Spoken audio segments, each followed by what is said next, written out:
Welcome to Lakshmi's ఇంటి వంటలు. మీకు మా వీడియోలు నచ్చినట్లయితే please do subscribe to my channel. ఈరోజు నేను మీకు మునక్కాయ సాంబారు ఎలా తయారు చేయాలో నేర్పిస్తాను. దానికి కావలసినవి: మునక్కాయ ముక్కలు 1 కప్పు, ఉడికించి పెట్టుకున్న కందిపప్పు 1 కప్పు, నూనె 2 టేబుల్ స్పూన్లు, ఎండుమిరపకాయలు 3, జీలకర్ర ఆవాలు 1 స్పూను, ఇంగువ చిటికెడు, వెల్లుల్లిపాయ ముక్కలు 1 టేబుల్ స్పూను, మిరియాల పొడి 1/2 టీ స్పూను, వేయించిన జీలకర్ర పొడి 1/2 టీ స్పూను, మెంతు పొడి 1/2 టీ స్పూను, కారం 1 స్పూను, పసుపు 1/2 టీ స్పూను, ఉప్పు 1 స్పూను, ఉల్లిపాయ చిన్నది 1, టమాటా 1, పచ్చిమిరపకాయలు 3, కొత్తిమీర కొద్దిగా, కరివేపాకు రెమ్మ 1, చింతపండు కొద్దిగా. తయారీ విధానం: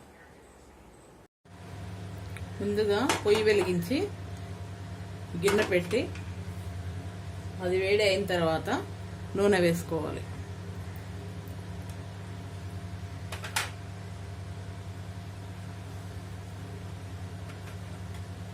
నూనె కొంచెము కాగిన తర్వాత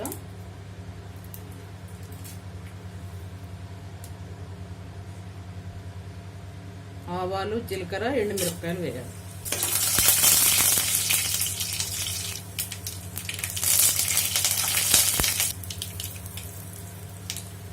తర్వాత ఇంగువ వేయాలి.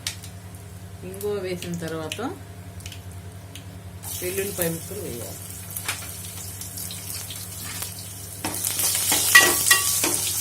వెల్లుల్లిపాయ ముక్కలు కొంచెం ఇలా వేగిన తర్వాత వేయించి పొడి చేసుకున్న మెంతు పొడి వేసుకోవాలి. తర్వాత పచ్చిమిర్చి చీలికలు వేయాలి. తర్వాత తరిగి ఉంచుకున్న ఉల్లిపాయ ముక్కలు వేయాలి.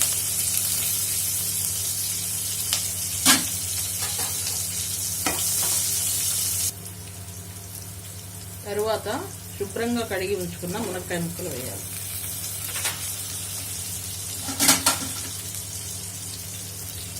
తరిగి ఉంచుకున్న టమాటా ముక్కలు కూడా వేయాలి. ఇవి అన్నీ అంతా ఒకసారి ఇలా కలిపి ఒక 5 నిమిషాలు ఉడకనివ్వాలి. మూత పెట్టి 5 నిమిషాలు ఉడకనివ్వాలి. తరువాత మూత తీసి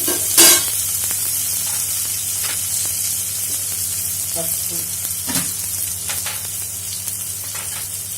కారం,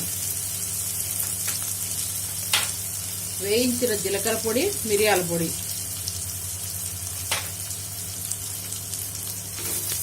అంతా వేసి ఇలా ఒకసారి కలిపి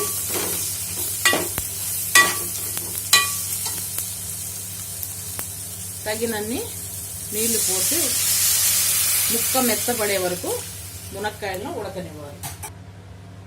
ఉప్పు కూడా వేసేయాలి. మూత పెట్టి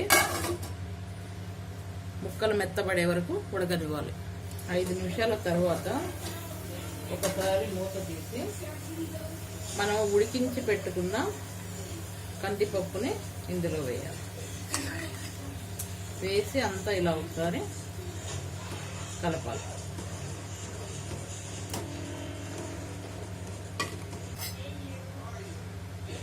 చింతపండు నానబెట్టి తీసుకున్న ఈ రసాన్ని కూడా వేయాలి.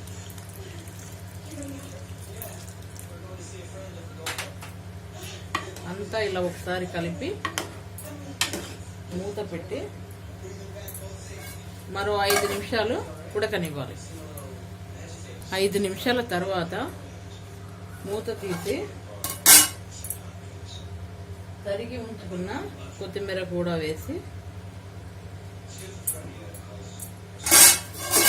మూత పెట్టి స్టవ్ ఆపేస్తే మునక్కాయ సాంబారు రెడీ.